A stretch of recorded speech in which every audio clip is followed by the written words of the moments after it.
ഞങ്ങൾ വീട്ടിലുണ്ടാക്കി തന്നെ. ഇത് ഒതായിലെ പടിഞ്ഞാറ ചാത്തല്ലൂരാണ്. ഇവിടെ കുടുംബശ്രീയുടെ നേതൃത്വത്തിൽ കുറച്ച് സ്ത്രീകൾ നടത്തുന്ന ഒരു ചെറിയൊരു സംരംഭമാണ്. ഒതായി ചാത്തല്ലൂർ എന്നൊക്കെ പറഞ്ഞാൽ മലയോര മേഖലയാണ്. ഇവിടെ നല്ല നാച്ചുറൽ ആയിട്ടുള്ള പച്ചക്കറികളും കിഴങ്ങ് വർഗ്ഗങ്ങളൊക്കെ ഉള്ള സ്ഥലമാണ്. ഇവിടുത്തെ സ്ത്രീകൾ തന്നെ വീട്ടിൽ നിന്ന് ഉണക്കിപ്പൊടിച്ചുണ്ടാക്കുന്ന മസാല ഐറ്റംസും ബേബി ഫുഡ് ഐറ്റംസും ഒക്കെയാണുള്ളത്. പ്രവാസികൾക്ക് വിദേശത്തേക്കൊക്കെ കൊണ്ടുപോകാൻ നല്ല നാച്ചുറൽ ആയിട്ടുള്ള മഞ്ഞൾപ്പൊടി മസാലപ്പൊടികളൊക്കെ വേണമെന്നുണ്ടെങ്കിൽ ഈ നമ്പറിലൊന്ന് കോൺടാക്ട് ചെയ്യുക. നിങ്ങളുടെ വീട്ടിലേക്ക് അവർ എത്തിച്ചേരുന്നതാണ്. ഞാൻ വന്നപ്പോഴേക്കും ഉമ്മ 1/2 കിലോ ഈന്തിൻ്റെ പൊടി വാങ്ങിയിട്ടുണ്ട്.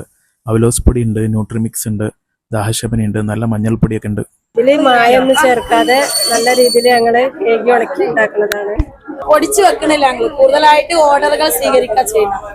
എല്ലാ മെഷീനറികളും ഞങ്ങൾ എടുത്തുള്ളതുകൊണ്ട് ഓർഡറുകൾ സ്വീകരിക്കാനാണ് ഇപ്പൊ തീരുമാനിച്ചത്. സാമ്പിളിന് മാത്രമേ വെച്ചിട്ടുള്ളൂ. ഞങ്ങളിത് വീട്ടില് കേക്ക് പൊടിച്ചുകാണ്ട് എല്ലാവർക്കും നല്ല ഫുഡ് കൊടുക്കാന്നുള്ള ഉദ്ദേശത്തിൽ തുടങ്ങിയ പരിപാടിയാണ്. നമ്മുടെ നാട്ടുകാർ തന്നെയല്ലേ വാങ്ങണേ. സാപ്കോ ബസ്സൊക്കെ ഉണ്ട് ഇവിടെ. ഒതായി ആണ്, ഒതായി പടിഞ്ഞാറ ചാത്തല്ലൂർ. ഈ ഞങ്ങളൊരു വീഡിയോസ് ചെയ്തുകൊണ്ടാന്ന് പറഞ്ഞിട്ട് ഇളയമാരെന്നെ വിളിച്ചു വരുത്തിയായിരുന്നു. പക്ഷേ നല്ലൊരു സംരംഭമാണ്, എല്ലാവരും സപ്പോർട്ട് ചെയ്യണം.